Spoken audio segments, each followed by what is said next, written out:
We're left off 728, third paragraph.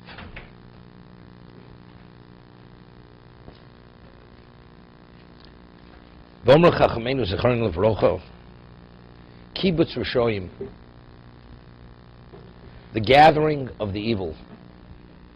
Ra lehem v'ra le'olam. It's not good for them, it's not good for the world. The Gemara says over there in terms of sleep. Sleep, it's better when the Rishonim sleep because they do less evil. So it's tov lehem v'tov le'olam. Because they do less evil, so it's good for them, they're less culpable, and perpetrating less evil, it's good for the world. But tzaddikim, when they sleep, although it's a necessity, but it's not good for them, it's not good for the world. Of course, they're doing less mitzvahs, and also they're generating less merit. So the world is not as worthy without the tzaddik being fully awake, performing mitzvahs continuously. So there's this kibbutz rishoim, the assembly of rishoim, the gathering of rishoim, ra lohem v'ra le'olam. Because when they gather, what do they discuss? Each one supports the other, so they strengthen one another. It's not good for them, it's not good for the world. The tzaddikim, tov lehem v'tov le'olam. Tzaddikim gather, it's good for them because each one gives chizuk to the other, it's good for the world. Piza rishoim, hano lehem v'tov le'olam. If you disperse them, it's good for them, it's good for the world. But the tzaddikim, when you disperse tzaddikim, and then not gather together, with each one's there to share thoughts, to support, to encourage one another, ra lehem v'ra le'olam. It's not good for them, it's not good for the world. V'amru, yebeischo beisvad lechachomim. Your house should be a meeting place for chachomim. Pirkei Avos. V'avi misavik b'afar ragleim. You should roll in the dust of their feet. V'avi shoseh b'tzoma es divreim. You should drink with thirst their words. V'omrar posei malachi os nidberu yirei Hashem isha re'eyu. When the yirei Hashem, each person speaks to the other. V'yakshiv Hashem v'yishma. Hashem pays attention and he listens. Oh, Mishnah in Pirkei Avos quotes the posuk. So to be associated with tzaddikim and with wise people, with chachomim, that level of involvement, that should be encouraged.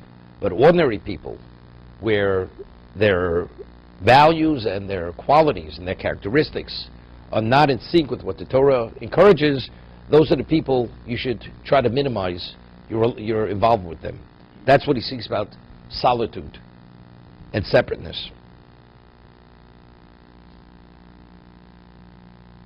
Shmona Osir, Cheshben Ha'odom Menavsho Beis Gavuso.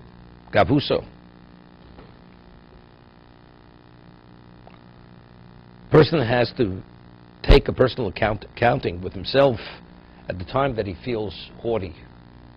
He prides himself. Rochak Bisholeh Bodom Azer.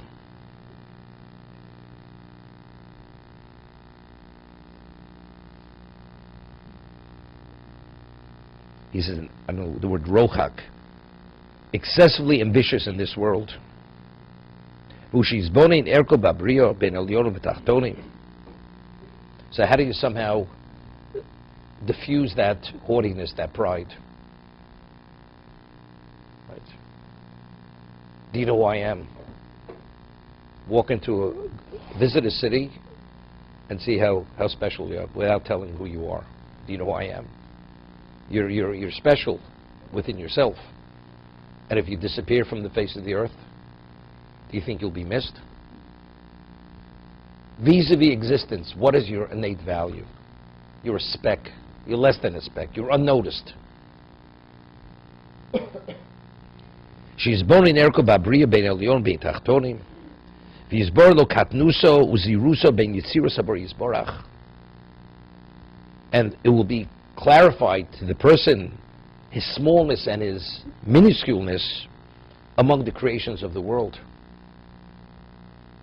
You know, person's on his personal ocean liner, and all of a sudden you have a wave that's about 1,000 feet, hits the boat, and the boat starts listing. So where's the helicopter, and where's your landing pad, and where's your whole army of waiters, and whatever it is. And your whole entourage, what's it worth at that time? Who are you? What about you? I could write any check. At this moment, it means nothing what you could write. At this moment, you're meaningless. You know? What did they used to call it? When the person went under somebody's locker. David Jones' locker. That's what it's about. You know, when you start thinking about that, I'm only mentioning it because we have a group visiting from England. David Jones' locker. Okay. V'yizbolo katnusis yirusa ben yitzir sabar yizborach bo shebi'arti ben yinazeh b'shar hashishi min ha-sefer hazeh.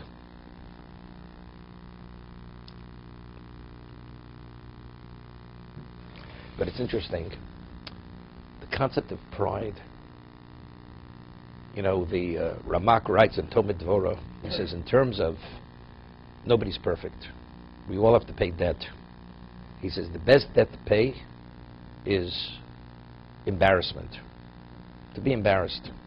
Or to be denied acknowledgement. Why? Because God forbid a person has financial issues and he can't put food on the table. So it distracts you. A person, God forbid, is not well. God forbid his children are not well. These things are very serious. But what's kavod? So that you have less honor, right? Embarrassment is all based on what you think about yourself. It's not costly. There's no physical cost. There's no financial cost. It's nothing. It's all nothing. It's meaningless.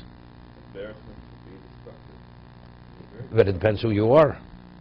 It's destructive if you feel that you deserve to be acknowledged. Do you know what he did to me? He destroyed my life. Because he didn't send me an invitation. Everybody who sees it, no, I didn't receive it. I feel like I'm worthless. Okay, so go see the professional. Go get on medication. But it's the person's problem. A person's not well, it is a problem. A person doesn't have the means for food to support his family, it's a problem. These are all problems. It has nothing to do with who I am or who I'm not.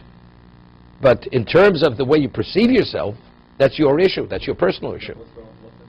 What's in horror is, I don't know if something bad about somebody. It's his part. He shouldn't let it bother him. It has nothing to do with the person you spoke about. It's the one who spoke it. If you take a look, there's a mitzvah say every day to verbalize. It's a mitzvah say, positive commandment. So the Chovot HaLevavos points out, based on the Rambam and the Ramban, their words. Immediately after Miriam spoke Lashon Hara against Moshe Rabbeinu, you know what the Torah says about Moshe? Moshe is onav mikol adam. Al-Qul pnei adam. He's the most humble man who ever lived. Did Moshe really mind? Did he care that his sister spoke about him? It was irrelevant to him. But she became a leper. And she was reprimanded by God. So it has nothing to do with the person he spoke about. It's the one who speaks it. That's the issue. Why did you speak about the other person negatively? What do you have out of it? Well, I want to be critical. Critical for what reason? What's the constructive value of that criticism?